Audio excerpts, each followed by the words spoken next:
Hey, how's it going, everybody? I hope everybody's week has been great since I last posted a video. Um, I've been doing just dandy. I'm actually coming home this weekend for fall break. I'll be home part of Friday, Saturday, Sunday, Monday, and perhaps part of Tuesday. So that's a pretty nice break in there. It'll be nice to recharge the batteries and be home. My point is, we should get together or ball or something if anybody wants to do that. We should do it in that window that I'm home. So I'll look to maybe get something together like that. Um, Moving on to my synopsis of week 4 here. Just going to kind of talk about each matchup, go down the list here on the scoreboard. First was me and Cody. Cody wins this one 117 to 85. My team just didn't show up again. I don't really know what's up with my boys Hand Banana this year, but I don't know. We're not playing like defending champions.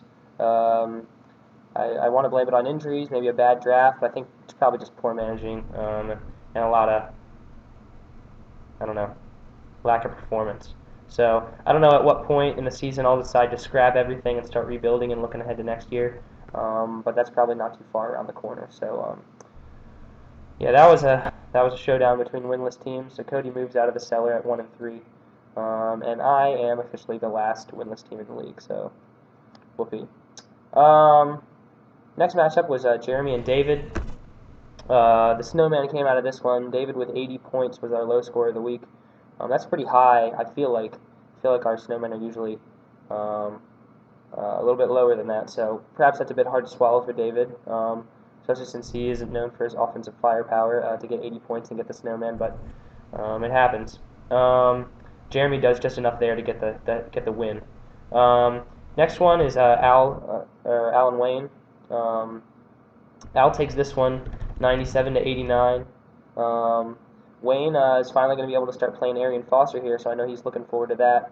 But Al's Patriots, mainly Tom Brady, and his combo with Ray Rice were just a little bit too much in the end. So that's how that one fared. Our next matchup, was Chad and Brad.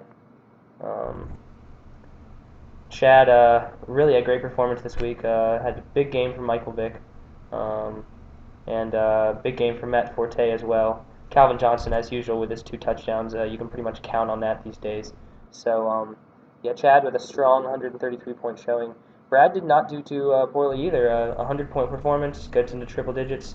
Cam Newton with a huge game, so that'll be interesting to see how that plays out for the rest of the year, whether Brad will continue deploying Cam.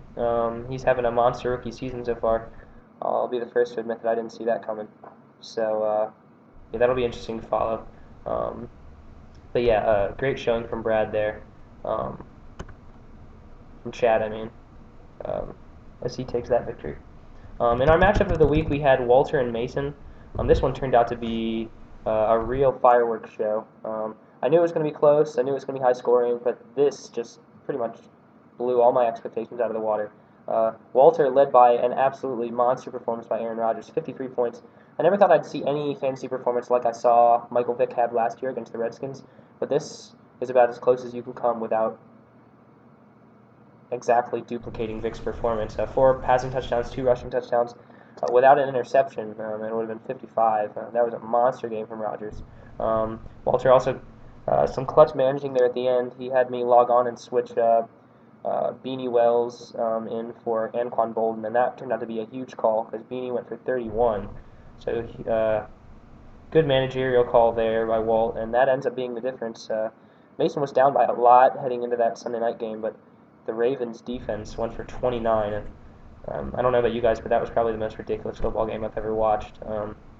1 offensive touchdown in a 34-17 game. So won't see that very often. Mason was the beneficiary of that, but it wasn't enough. So 142 though. I've never seen a team lose scoring 142. I don't think.